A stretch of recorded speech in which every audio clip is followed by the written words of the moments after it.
Hello friends, very important circular history of finance ने issue किया है, जिसमें पिछले 5 सालों के रिटर्न 2015-16 से लेकर 2019-20 तक अगर आपने रिटर्न फाइल किए थे लेकिन किसी कारणवश आप उसे वेरीफाई नहीं कर पाए थे और वो आज भी पेंडिंग पड़े हुए हैं या इनवैलिड हो गए थे, तो गवर्नमेंट ने अपने सर्कुलर जारी करते हुए एक रिलैक्सेशन दिया है कि आप अपने आईटीआर को ई वेरीफाई कर सकते हैं। आमतौर पे ये होता है कि जब आप आईटीआर फाइल करते हैं डिजिटली, तो आपके डिजिटल साइन उस पर होने चाहिए। अगर आपके डिजिटल साइन नहीं है तो आपको उसका वेरिफिकेशन करना होता है, इसे वेरीफाई करना होता है। वेरीफाई करने के कई मोड होते हैं, जिसमें कुछ मोड आपको नीचे दिए गए हैं, आप देख सकते हैं।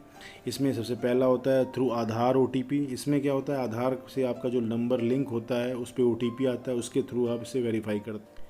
Second option, by logging into e filing account through net banking. अपने नेट बैंकिंग जिसमें भी है उसके थ्रू अगर ई फाइलिंग आप करते हैं, इससे कर सकते हैं। EBC through bank account number से भी कर सकते हैं। EBC through demat account number, अगर आपका डीमैट अकाउंट है तो उसके द्वारा भी इलेक्ट्रॉनिक वेरिफिकेशन आप कर सकते हैं। EBC through bank ATM number, अपने बैंक एटीएम नंबर के थ्रू भी इलेक्ट्रॉनिक वेरिफिकेशन कर सकते हैं। इसके अलावा एक और लास्ट ऑप्शन 6 नंबर पे दिया गया है, आप देख सकते हैं। इसमें क्या होता है, ITR-V फॉर्म की हार्ड कॉपी को साइन करके आपको 120 दिन के अंदर CPC बेंगलोर के ऑफिस में भेजना होता है। ये कुछ मोड हैं, 6 मोड जिनके थ्रू आप अपने ITR को वेरीफाई करते हैं।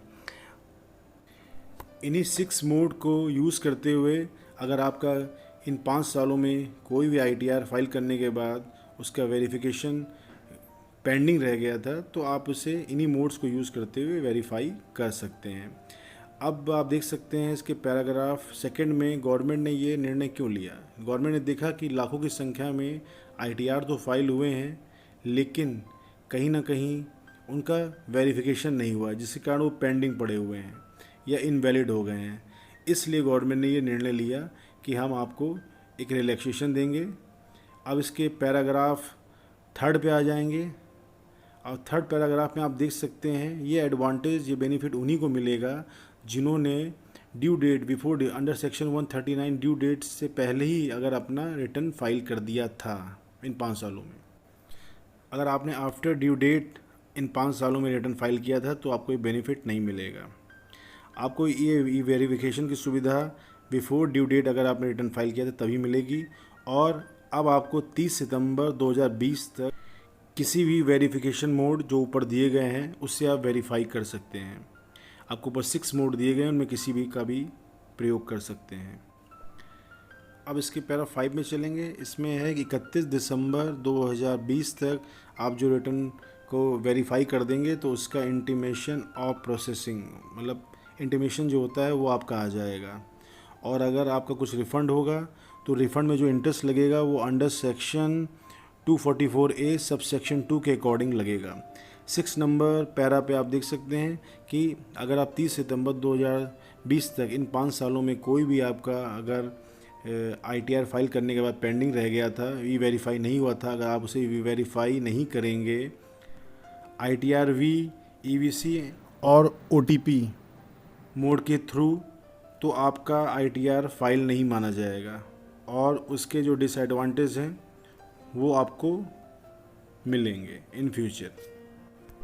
इसके बाद हम लोग चलते हैं इनकम टैक्स की वेबसाइट पर और लॉगिन करके मैं आपको शो करूंगा कि आप अपने कैसे आप देखेंगे कि आपका ITR पेंडिंग है ई वेरिफिकेशन के लिए कि नहीं है। चलिए, सबसे पहले हम इनकम टैक्स की वेबसाइट पर जाएंगे और लॉगिन करके अपने ITR फाइल करने वाले ऑप्शन को खोल लेंगे। सबसे पहले आप माई अकाउंट का ऑप्शन आपको शो हो रहा है, इस पर क्लिक करेंगे। जैसे ही माई अकाउंट पे ऑप्शन को क्लिक करेंगे, इसमें 5वें नंबर पर आप देख सकते हैं ई वेरीफाई रिटर्न ऑप्शन दिख रहा है। जैसे ही इस पर आप क्लिक करेंगे, इस पर क्लिक करते ही आपके जितने भी रिटर्न पेंडिंग होंगे वो शो हो जाएंगे। अगर पेंडिंग नहीं होंगे तो वो शो करेगा कि आपका कोई भी ई वेरिफिकेशन के लिए कोई भी ITR पेंडिंग नहीं है। जैसे अब मैं इस पर क्लिक करता हूँ, आप देखिए ये अब ये ओपन हो रहा है, ये ओपन हो गया है, देख लीजिए।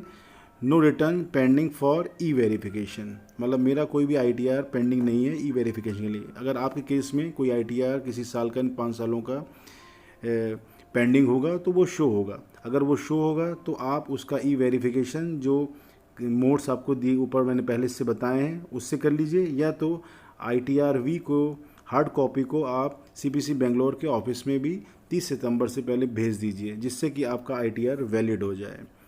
और आपका अगर कोई रिफ़ंड हो इन 5 सालों में तो वो आपको रिफ़ंड भी मिल जाएगा। धन्यवाद मित्रों। अगर आपको हमारा वीडियो अच्छा लगा हो तो इस वीडियो को लाइक करिए, शेयर करिए और हमारे चैनल को सब्सक्राइब करना मत भूलिए। और सब्सक्राइब करने के बाद बेल आइकॉन को ज़रूर दबाइए।